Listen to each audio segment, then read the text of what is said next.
Bonjour, on est le 30 décembre 2019, à un jour de la veille de la fin d'année 2019, et on va aboutir à la nouvelle année 2020. Voilà. Euh, donc c'est les dernières vidéos de l'année 2019.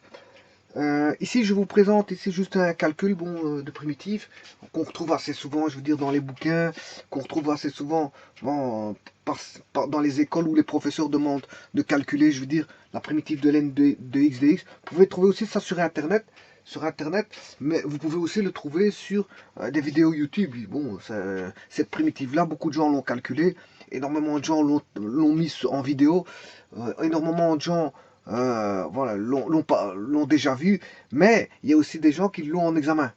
Voilà. Et ça peut être une question d'examen primitif de ln de x dx. Bon, maintenant, à l'heure actuelle, bon, on est à l'heure de l'homme connecté. Bon, il suffit d'aller sur Internet pour aller rechercher, je veux dire, des réponses et trouver, je veux dire, la façon de faire. Bon, ici, je vais donner une façon de faire qui est la même que celle qui sont, je veux dire, que vous allez retrouver. Parce que je vais pratiquer la primitive de ln de x dx par partie. Donc, ce que généralement la plupart des personnes font quand ils calculent la primitive de ce logarithme népérien. Donc ici, il s'agit de calculer la primitive d'un logarithme népérien. On peut calculer la primitive de polynôme, la primitive d'exponentielle, la primitive ici, ben, voilà, c'est la primitive d'un logarithme népérien. Bon, je vous rappelle que le logarithme népérien, c'est la fonction réciproque de l'exponentielle. Donc vous avez la fonction exponentielle de base, je vais prendre la base e parce que c'est un logarithme de base e. Le ln n'est tout autre que, ln bien sûr de x, n'est tout autre que logarithme en base, e de x tout simplement. Donc voilà, sa fonction réciproque c'est la base e. Alors e de 0 ça fait toujours 1, voilà, et pour 1 on a e, 2, qui vaut environ 2,71. Voilà, donc là on a le nombre e, ce qui veut dire, voilà, quand on tend vers moins l'infini, pour x, hein, quand x tend vers moins l'infini, mais le y il tend vers 0. Voilà, on a une branche qui a une tendance à se rapprocher de plus en plus de 0 sans jamais l'atteindre. Voilà. Et alors bon, cette fonction-là, elle va faire ceci, elle va passer par 1, puis par le nombre e, pour y bien sûr, hein, je parle pour y, et puis va augmenter de manière exponentielle. Voilà. Et je vous rappelle que pour construire la réciproque, il suffit de construire, la fonction doit être bien sûr, elle doit être bijective, hein, voilà, injective et surjective, et il suffit de tracer, pour avoir la réciproque, il faut que la fonction soit injective et bijective, donc surjective. Voilà. Donc ici, je peux tracer la réciproque, il suffit de faire la fonction, enfin la symétrie orthogonale d'axe D de la courbe ici qui est E de x. Et vous allez retrouver plus ou moins une courbe qui fait ceci. Et ln de 1 vaut 0. Voilà, c'est une courbe. Moi je l'ai mal faite, hein. Bon, vous comprendrez que ce point-ci, le point 1 là, voilà, sa symétrie orthogonale est là. En gros, voilà. Ouais, je l'ai complètement mal faite, hein. C'est surtout ma bisectrice. Si je devais faire ça avec plus de... Voilà. Déjà mes axes ils seraient perpendiculaires correctement. Voilà. X, l'axe X, l'axe Y. Là si je place 1 là, je vais mettre la même unité ici. 1. Voilà. Si je mets 2 ici, la même unité 2 ici. Voilà. Donc la fonction exponentielle de X ferait ceci. Voilà. Quelque chose comme ça. Voilà. La bisectrice. Allez, pour la bisectrice, ça a pour équation y égale x. Donc pour si x vaut 1, y vaut 1. Si x vaut 2, y vaudra 2. Si x vaut 3, y vaut 3. Donc c'est quand le x est égal au y. Et on retrouve, je veux dire, voilà, cette bisectrice ici. Passant par le 0, 0 bien sûr. Voilà, et ça c'est la bisectrice y égale x. Et puis, bien sûr, la symétrie orthogonale, donc ce point-là, son symétrique il est là. Là, on se rapproche de 0 quand on a une tendance vers x tendant vers moins l'infini, quand les x tendent vers moins l'infini, mais le y a une tendance à se rapprocher de y égale 0. Voilà, y égale 0. Voilà. Donc en fait, la courbe va devenir de plus en plus petite. Et ici, donc, comme on fait la bissectrice, ben ici, cette tendance, quand, là, ce sera le contraire, quand x, quand y tendra vers moins l'infini, là, à ce moment-là, c'est le x qui tendra vers 0. C'est le x qui tendra vers 0. C'est normal parce que c'est une fonction réciproque. Donc si d'un côté, le x, elle est bijective, donc il n'y a aucun problème là-dessus, bon, il ne faut pas la couper. Hein. Il n'y a pas de nécessité de la couper parce qu'elle est bijective. Si elle n'était pas bijective, il faut la rendre bijective. À ce moment-là, il faut, voilà, faut la restreindre. Il faut restreindre l'ensemble pour qu'elle soit bijective. Voilà, c'est comme ça qu'on fait dans les fonctions réciproques. Bon, maintenant, vous comprendrez que, comme c'est une fonction réciproque, le x devient le y et le y devient x. Voilà. Ce qui veut dire que si le x devient y et le y devient x, ça veut dire que si le x tend vers moins l'infini et que le y tend vers 0, c'est que pour la fonction réciproque, ben, c'est tout le contraire. C'est le y qui va tendre vers l'infini et c'est le x qui va tendre vers 0. Le x va tendre vers 0 et y va tendre vers moins l'infini. C'est normal parce que c'est une fonction réciproque. Le x devient le y. Voilà, de toute façon, je verrai les fonctions réciproques, je vous expliquerai comment on fait et quelles sont les conditions pour qu'une fonction soit définie comme réciproque. On verra à ce moment-là, je veux dire, les fonctions réciproques. Sachez que le x devient le y et le y devient x, c'est juste ça. Donc c'est compréhensible que là, si le x tend vers moins l'infini, bien le y va tendre vers 0, mais là c'est tout le contraire, c'est le y qui va tendre vers moins l'infini, le x va tendre vers 0. Par contre là, le x pour x tendant vers plus l'infini, quand x va tendre vers plus l'infini, mais le y va tendre vers plus l'infini. Donc ici on peut comprendre quand le y va tendre vers plus l'infini, mais le x va tendre vers plus l'infini aussi. Donc en fait, on aura une fonction bien sûr qui est symétrique par rapport à celle-là, voilà, et qui va faire, qui va avoir une branche, bon bien sûr symétrique bien sûr, voilà, par rapport à ça. Voilà, et vous allez avoir une fonction qui est la fonction logarithme népérien de x. Voilà. Alors, en voyant ça, qu'est-ce qu'on peut se dire? Ben, d'office, si on voit bien le graphique, ben, la tendance que je vous ai dit ici, le y la courbe ne va jamais couper l'axe des y, jamais. Puisque c'est une branche infinie ici. On a une branche infinie, c'est-à-dire quand x tend vers, quand le y va tendre vers moins l'infini, le x va tendre vers 0. Le x va tendre vers 0. Voilà. Mais par un tour de passe-passe, c'est vrai que dans les fonctions réciproques, le x devient le y, mais le y devient x. Voilà. Et alors, par un tour de passe-passe, qu'est-ce qu'on fait dans les fonctions réciproques? Mais on remet le x, pour avoir dans le même graphique, hein, pour avoir le même graphique, on refait revenir le x, le y en x et le x en y. On réappelle, si vous voulez, la variable y en x et la variable x en y. Après avoir fait, je veux dire, l'opération de réciproque, on réappelle. Donc à ce moment-là, tout bonnement, qu'est-ce que ça veut dire? Ça veut dire que si on réappelle les variables selon l'ordre y et x, enfin selon le graphique ici, xy, x comme ceci et y comme ça, et non pas l'inverse, x et y, et bien à ce moment-là, on dira plutôt ici, la tendance, elle est comment? Ben, le x tendra vers, quand x tend vers 0, le y tend vers moins l'infini. Voilà. On dira plutôt que c'est le x qui tendra, quand le x tendra vers 0, le y va tendre vers moins l'infini. Voilà. Parce qu'on réappelle les variables dans un système, je veux dire, d'axe OXY. Voilà. Et pas OY. Ici, c'est un système d'axe OXY. Mais bon, normalement, pour les fonctions réciproques, le système d'axe, normalement, j'ai bien dit normalement, c'est X O, X, Y. C'est normal parce qu'il est réciproque. Il est réciproque de la fonction voilà, de départ. Donc, on devrait appeler ça X, Y. Mais c'est ce qu'on ne fait pas ça. On réappelle X ici et Y, la fonction réciproque. Donc la tendance, ce sera plutôt la tendance quand x tend vers l'infini, 0, le y va tendre vers moins l'infini. De toute façon, comme j'ai dit, je réexpliquerai ça, les fonctions réciproques. Donc, qu'est-ce que ça veut dire? Ça veut dire que la fonction ici, ln de x, elle est définie où? Pour y. Elle est définie pour les x tout d'abord. Pour les x,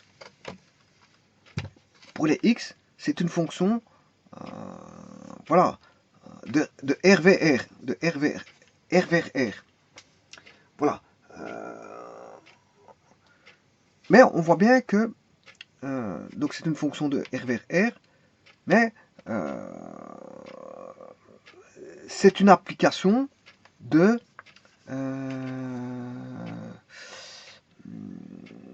elle est définie dans X à partir de R+, et je ne peux pas prendre le 0. Vous voyez qu'ici, je ne peux pas atteindre le 0. Elle ne coupe jamais le 0 de R+, vers... et alors là, à ce moment-là, les Y pourront valoir des valeurs dans R. Donc, c'est une application de R+ vers R. Mais c'est une fonction de R vers R, mais une application de R+, vers, R+0 vers R. Ce qui veut dire quoi? Que le domaine ici, le domaine c'est quoi? Le domaine c'est R+0. Le domaine c'est R+0.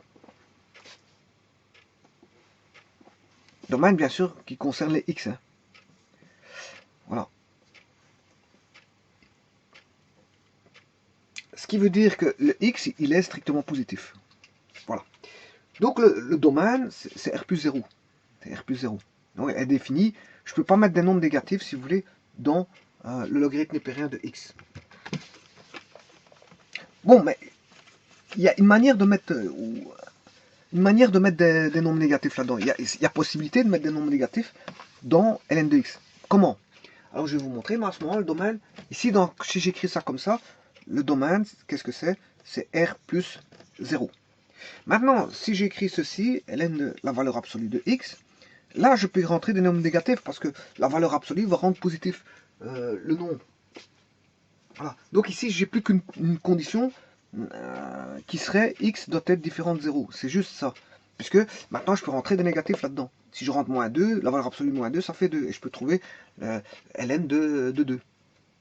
Alors, à ce moment-là, je fais ce qu'on appelle, non plus, là, c'est mon domaine, mais mon domaine, ici, je peux l'augmenter. Donc, je fais, non pas une restriction, mais l'inverse d'une restriction, c'est un prolongement. Je fais un prolongement. Je prolonge, je veux dire, ici, ce sont les nombres naturels. Voilà. Voilà. Voilà. Les nombres naturels, ils sont ici. Voilà. Et le domaine ici de la fonction, voilà, le domaine de la fonction, c'est n sauf 0. Voilà, ça c'est le domaine. Voilà, le domaine de la fonction, c'est n sauf 0.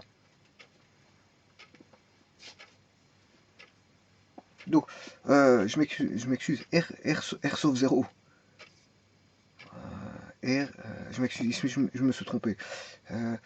Là, si on a R, voilà, R, là, c'est R, hein, parce que c'est R, c'est pas N, je m'excuse, je sais pas pourquoi je dis N. Voilà, si c'est R, je fais une restriction sur R plus 0, comme ceci. Donc, je vais laisser tous les négatifs et le 0 à l'extérieur du domaine. Voilà, comme ceci. Et maintenant, avec ceci, l'écriture là, je peux prendre aussi bien les positifs que les négatifs. Voilà. Ça, c'est R. Voilà. À ce moment-là, je peux prendre R sauf 0. Voilà. Et ça, c'est le domaine. Voilà. Entre ça et ça, qu'est-ce qui se passe? Mais j'ai prolongé les négatifs. J'ai rajouté à ceci les négatifs. Donc j'ai prolongé l'ensemble de domaines en faisant un prolongement, en rajoutant les négatifs à ceci. Je rajoute les négatifs à ceci. Voilà. Donc ce qui veut dire que maintenant je peux mettre des positifs et des négatifs. Puisque j'ai mis la valeur absolue, il n'y a aucun souci. Par contre, je dois toujours éliminer le 0. Le 0, voilà. Donc mon domaine ici, il est plus grand que celui-là. Voilà. Mon domaine ici, il est plus grand que celui-ci. Je peux rentrer plus de valeur là-dedans que là-dedans. Voilà. Mais le seul que je dois éliminer ici, dans ce cas-ci, c'est x différent de 0. J'en élimine qu'un seul, alors qu'ici, j'élimine tout un ensemble, qui sont les R négatifs. Les R négatifs, je ne peux pas les mettre. Mais en mettant la valeur absolue, je peux les mettre ici. Mais à ce moment-là, je dois me dire que je ne peux pas mettre le 0. Voilà, donc ici, le domaine, c'est R sauf 0. Voilà, ça c'est pour calculer, bon, là où la primitive sera définie, bien sûr, dans son domaine. Parce qu'en dehors de son domaine, il n'y a rien à calculer, la fonction n'existe pas. La fonction n'existe pas dans son domaine. N'existe pas en dehors de son domaine, mais elle existe dans son domaine. Voilà. Et ici, il n'y a aucune... Voilà, dans son domaine, la primitive existera. Donc, si vous voulez calculer une primitive de ça, je vous rappelle qu'une primitive, c'est rechercher la fonction. Ça, c'est déjà une fonction. Hein. La primitive, c'est rechercher la fonction telle que je vais dériver la fonction, je vais retrouver f. Voilà. En dérivant f', je vais retrouver f. Voilà. Et cette fonction que je vais trouver ici n'est tout autre qu'une fonction. Fonction primitive. Ce qu'on appelle fonction primitive.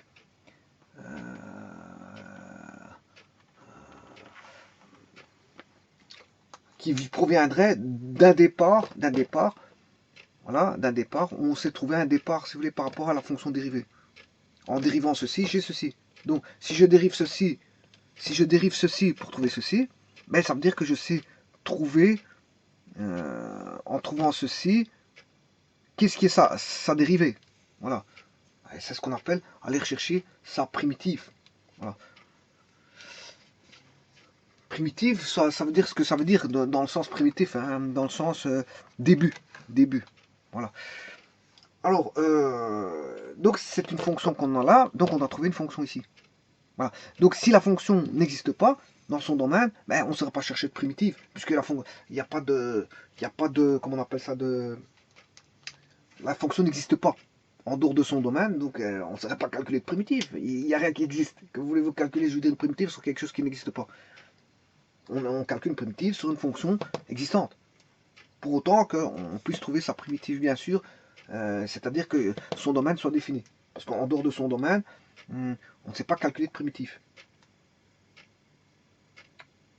Voilà. Donc maintenant, on va calculer cette primitive-là. Bien sûr, ce sera valable pour à une constante près. Voilà. Ce sera valable à une constante près. Ici, on va calculer la primitive. Alors, vous comprendrez que ça, bon, vous allez voir sur tous les sites que vous pouvez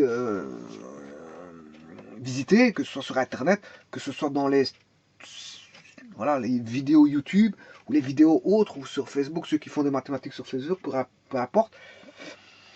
Ou dans votre cours, ben, ils pratiquent comme je vais pratiquer maintenant, parce que bon, il n'y a pas 50 000 chemins pour retrouver la primitive de ln de logarithme népérien de x, qui est une fonction, je veux dire, elle se fait par un calcul par partie.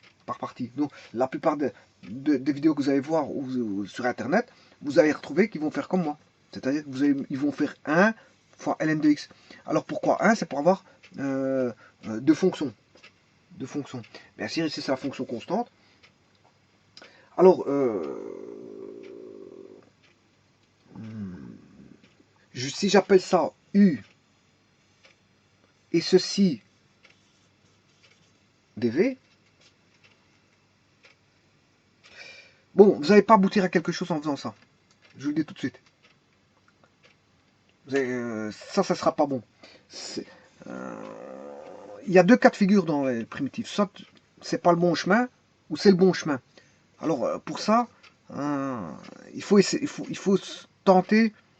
Voilà. Soit vous considérez que c'est ln de x dx qui est dv, ou soit vous considérez que c'est ln de x fois une fois dv. Voilà. Et vous considérez, enfin fois dx, et vous considérez que c'est ceci qui est dv. Donc vous avez deux chemins possibles. Bon, s'il y en a un qui est trop long, ou s'il y en a un qui devient de plus en plus grand, ou qui est difficile, mais je veux dire, vous comprendrez que c'est pas ce chemin-là à suivre. Voilà. Alors, de ce côté-là, ce sera celui-là U.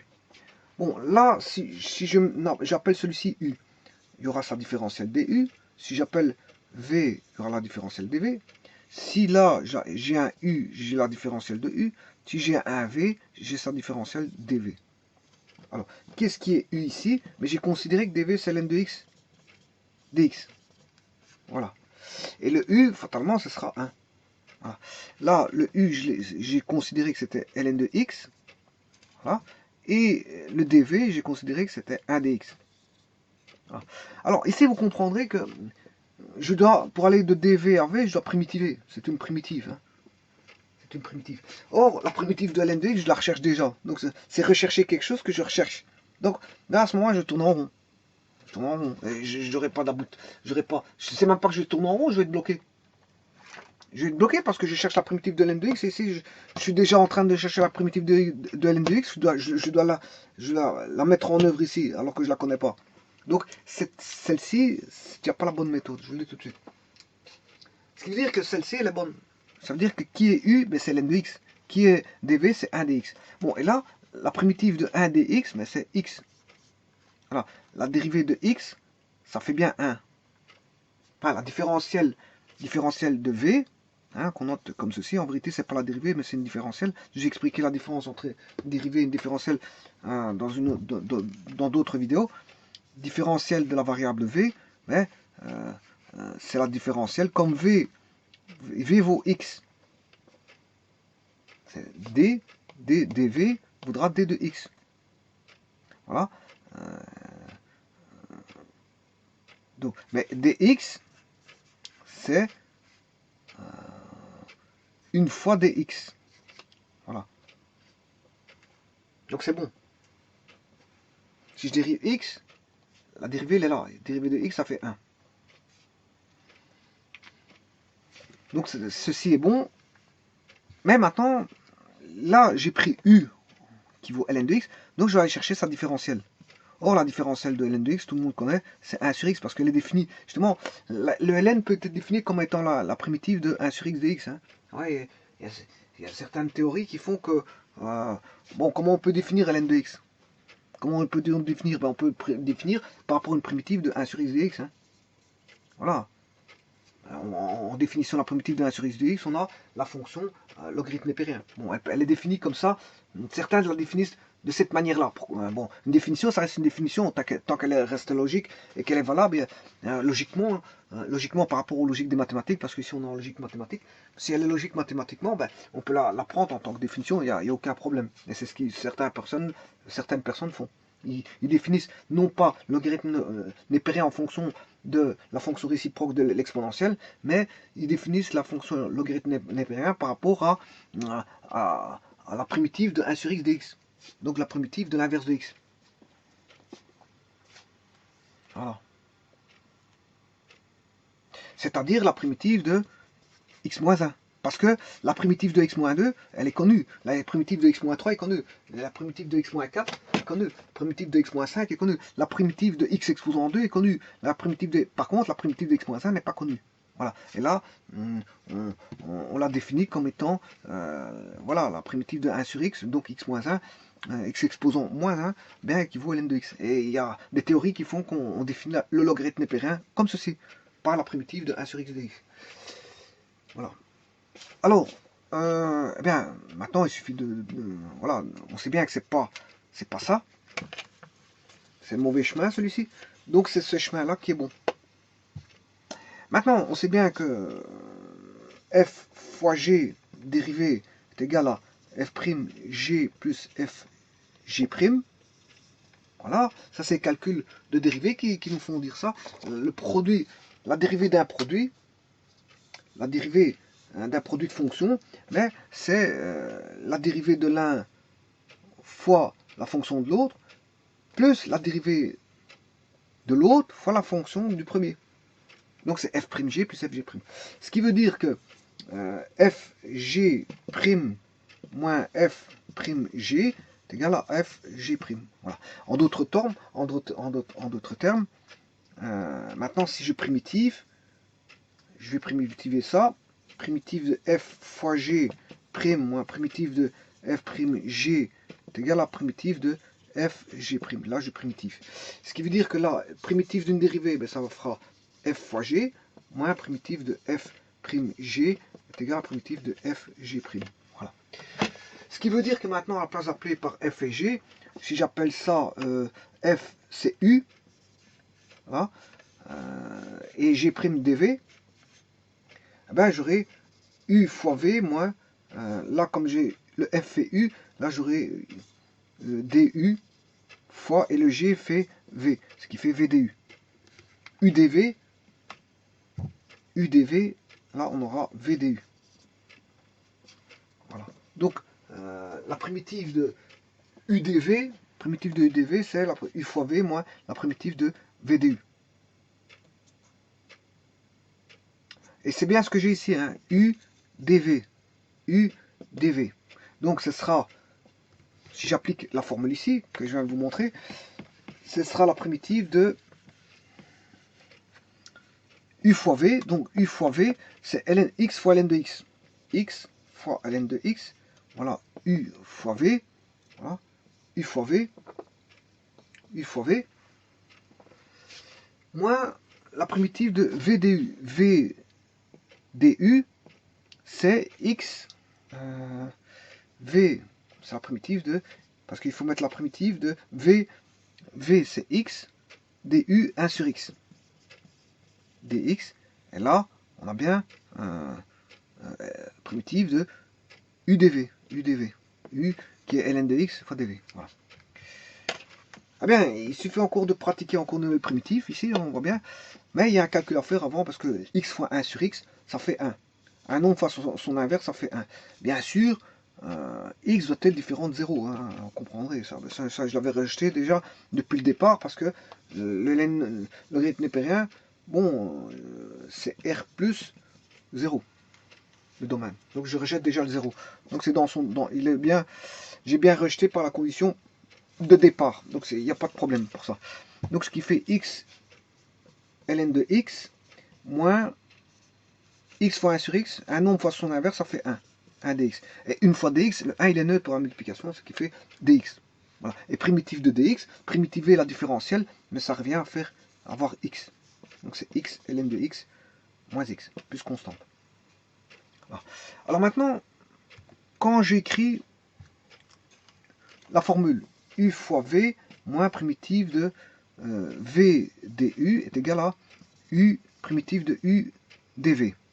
Voilà. Alors, si vous voyez udv, c'est ceci. udv. Ça, c'est l'énoncé. L'énoncé, là, c'est udv. U fois v, c'est celui-là. Donc, c'est ces deux-ci. Et v du, il faut primitiver ces deux-ci. Donc, vous aurez toujours un cheminement qui est comme ceci. Vous aurez toujours un espèce de barre avec une croix comme ceci. Si vous avez tout bien fait, vous avez toujours, si vous avez bien noté tout, on a u fois v moins la primitive de vdu est égale à la primitive de udv. Voilà. Donc ça c'est l'énoncé, primitive de udv, voilà. Si vous mettez bien sûr udu, vdv, hein, vous disposez les variables comme je viens de faire, udu, vdv, sinon, voilà, je vous explique en plaçant les variables comme ça. U, la différentielle de u en dessous, v et à droite v, à droite de u bien sûr, à droite de u c'est v, et en dessous de v, la différentielle de v. En faisant ça, vous aurez toujours l'énoncé qui sera u primitif de u dv. Vous choisissez bien correctement qu'est-ce qui est u, qu'est-ce qui est dv, et bien sûr vous allez avoir u fois v, il n'y a rien à calculer là-dessus. Par contre, vous aurez une primitive à faire ici qui sera vdu. Et vous aurez toujours un x avec une barre au-dessus, toujours. Dont la barre ici, c'est l'énoncé. Voilà. Bon, maintenant, est-ce que ça suffit? Non. Ça ne suffit pas. Parce que maintenant, je vais contrôler si la réponse est bonne. Donc, il ne suffit pas de se contenter de se dire, oui, ça y est, j'ai trouvé la fonction pour laquelle la primitive de ln de x, fait x ln de x moins x plus constante, mais il faut, si vous voulez, la dériver. Je dois la dériver.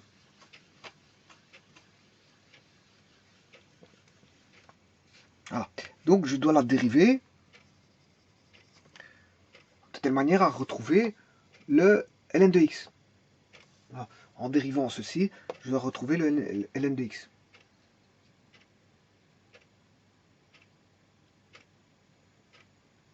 Bon, voyons voir si c'est vrai. Je reprends x ln de x moins x plus c. On va dériver ceci. Je dérive... dériver une somme, c'est la somme des dérivés. Comme la primitive d'une somme, c'est la somme des primitives. Donc quand vous avez f plus g plus h, par exemple, plus ce que vous voulez, hein, après, à dériver, ben, ça fera f' plus g' plus h', plus ce que vous voulez. Mais du moment qu'il y a du prime dans tous. Et si ça va être le cas, donc je dois dériver x ln de x dérivé moins x. Ouais, quand je dis somme, c'est aussi une différence, hein, somme différence. Bon, une somme, c'est une différence, je l'ai déjà expliqué 50 000 fois. Pourquoi? Parce que faire la différence, c'est juste faire la somme de l'opposé. C'est juste ça. Voilà, donc moins x dérivé plus la constante à dériver. Là, la constante à dériver, ben, ça fait 0. Voilà. Ici, vous avez un produit, c'est f fois g dérivé est égal à f'g plus fg'. Voilà. Alors, dérivé de x, ça fait 1, fois g, le g, je ne bouge pas, c'est ln de x, plus f, c'est x, et la dérivée de g', dérivée de ln de x, 1 sur x. Et là, on va retrouver ici pour ceci, une fois ln de x, ça fait ln de x. Là, on multiplie un nombre et son inverse, ce qui fait 1. X fois 1 sur x, d'ailleurs il se simplifie ici, ce qui fait 1. Donc on a ln de x plus 1. Donc ceci ici fait ln de x plus 1. Bon, est-ce que j'ai trouvé la réponse? Pas encore. Hein, parce que ici j'ai ln de x, ici j'ai ln de x plus 1, mais ne pas oublier d'enlever la dérivée de x qui fait 1. Et là, quand on regarde bien, plus 1 moins 1, ça fait 0. Et qu'est-ce qui reste? On a bien ln de x. Donc, c'est vrai.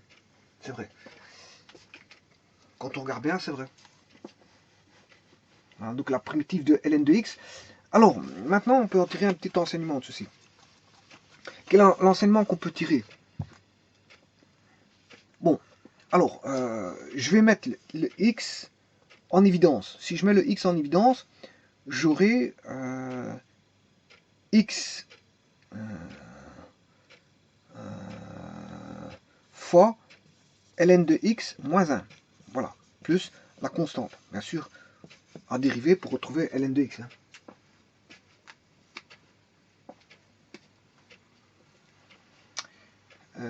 Donc on a bien x ln de x moins x. Voilà, ça c'est bon.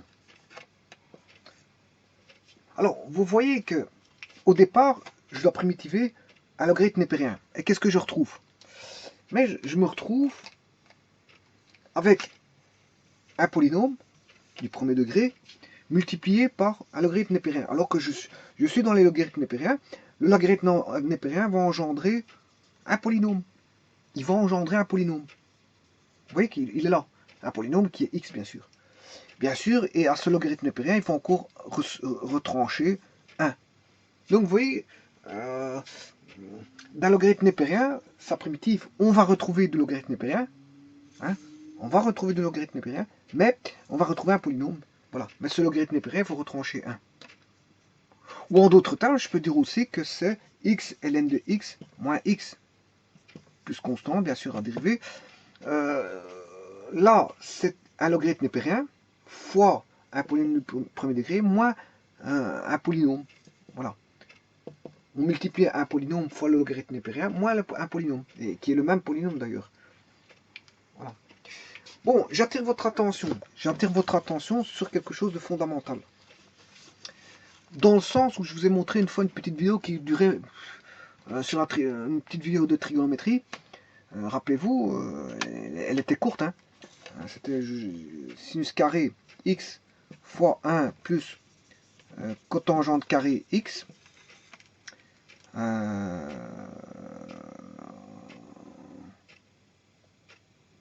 Oui, plus cos carré x 1 plus sinus carré, tangente carré x.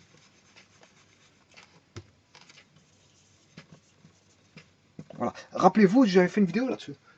c'est une vidéo assez simple. C'est un calcul simple. Très simple, je dirais. Très simple. Bon, mais qu'est-ce que c'est que la simplicité? Je peux faire une vidéo sur la simplicité, la difficulté. Bon, la simplicité pour quelqu'un n'est pas la simplicité pour une autre personne. Et la difficulté pour une personne n'est pas forcément une difficulté pour une autre personne. Pourquoi? Parce que tout dépend, ça dépend, c'est relatif. La complexité, c'est relatif. Qu'est-ce qui est complexe, qu'est-ce qui n'est pas complexe, c'est relatif. C'est par rapport à... Je peux faire une vidéo complète sur qu'est-ce qui est difficile, qu'est-ce qui n'est pas difficile. Alors, ceci, je vous rappelle que ça fait directement 2 pour quelqu'un qui connaît ces formules. C'est ça que je veux dire. Quelqu'un qui connaît ces formules, ben, il va tout de suite voir qu'ici, 1 plus cotangente carré, c'est l'inverse du sin carré. Voilà, et que sin carré fois son inverse, ça fait 1. Donc on a 1 là. Et 1 plus tangente carré, mais ça fait 1 sur cos carré. 1 sur cos carré fois cos carré, ça fait 1. Et 1 plus 1, ça fait 2. Donc ça, c'est quelqu'un qui connaît ces formules. Il ne va pas commencer à développer ça. Il ne développe pas. Du tout. Donc il y a la connaissance des formules fondamentales. Donc connaître ces formules, c'est les connaître par cœur. C'est appliquer ces formules par cœur. Ce qui veut dire que le logarithme, la primitive du logarithme népérien,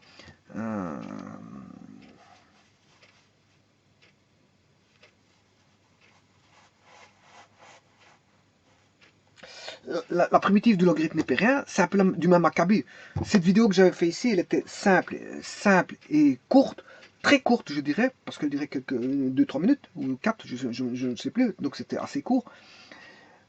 4 pour vous expliquer la simplicité du fait que vous devez connaître vos formules, ça devient simple quand vous connaissez vos formules. Si vous ne connaissez pas vos formules, fatalement il faut développer, vous allez prendre du temps. Voilà, et c'était uniquement cette vidéo de trigonométrie, c'est un calcul simple, mais c'était pour vous montrer que ça se calcule très vite, pour autant vous connaissez vos formules. Eh bien, il en est de même pour ceci. À un moment donné, si vous faites des calculs de primitives concernant le logarithme népérien, si on vous dit la primitive de logarithme népérien de dx, il n'y a plus rien à calculer, c'est x ln de x moins x. Il n'y a rien à calculer. Il n'y a rien à calculer. Maintenant, si on vous dites à votre prof, bon, je connais la formule, je peux la taper, si vous dites oui, il n'y a pas de problème. Si vous demande de la démontrer, à ce moment-là, vous faites une démonstration comme j'ai fait ici. Voilà. Mais je vous prie de me croire que si je fais des exercices sur les logarithmes népériens, je vous dirai de revoir cette vidéo aussi. Parce que ça doit être maîtrisé. La formule là, c'est x ln de x moins x. Ça à connaître par cœur. À connaître par cœur. Voilà. Donc, beaucoup de gens vont chercher la réponse. Il n'y a rien à chercher, puisqu'en fait, c'est une directe. Pour moi, c'est une directe. C'est tout comme on va dire de primitiver tangente x. Hein, je veux dire, eh bien, primitiver ln de x, c'est la même chose. C'est du connu. C'est de l'archi connu d'ailleurs. L'archi connu. Notamment quelqu'un qui manipule les logarithmes népériens dans une école. Normalement, la première des choses, c'est d'étudier la formule par cœur du logarithme népérien. Celui qui ne connaît pas la formule par cœur, déjà, bon, à quoi bon faire des calculs de primitives si maintenant il n'étudie pas ces formules? Et ça, c'est toujours la même réflexion en mathématiques. Bon, je veux dire, c'est bien de faire des mathématiques, mais il faut à un moment donné, je veux dire, se remettre en question et étudier les formules. Parce que c'est vrai que si on ne connaît pas ces formules, que vous voulez vous faire des mathématiques si on ne connaît pas ces formules? Voilà, ça va de soi. Ça va de soi. Si on commence à s'investir à faire des mathématiques, c'est qu'il faut s'investir à étudier ces formules. Quelqu'un qui ne connaît pas ces formules, bon, c'est pas la peine qu'il commence à toucher aux mathématiques parce que ça rime à rien. Il veut pas connaître ces formules. Et s'il veut pas connaître ces formules, à ce moment-là, bon, il n'ira pas loin. Il n'ira pas loin. Voilà. Donc la première des choses, c'est connaître les formules. Et connaître la primitive de ln de x dx. D'ailleurs, je vais faire un exercice plus tard. Et je vais aller rechercher directement cette formule-là. Je ne vais rien développer du tout. Rien du tout. Puisque je vous dirai que c'est de l'archi connu. Voilà. Je vous remercie.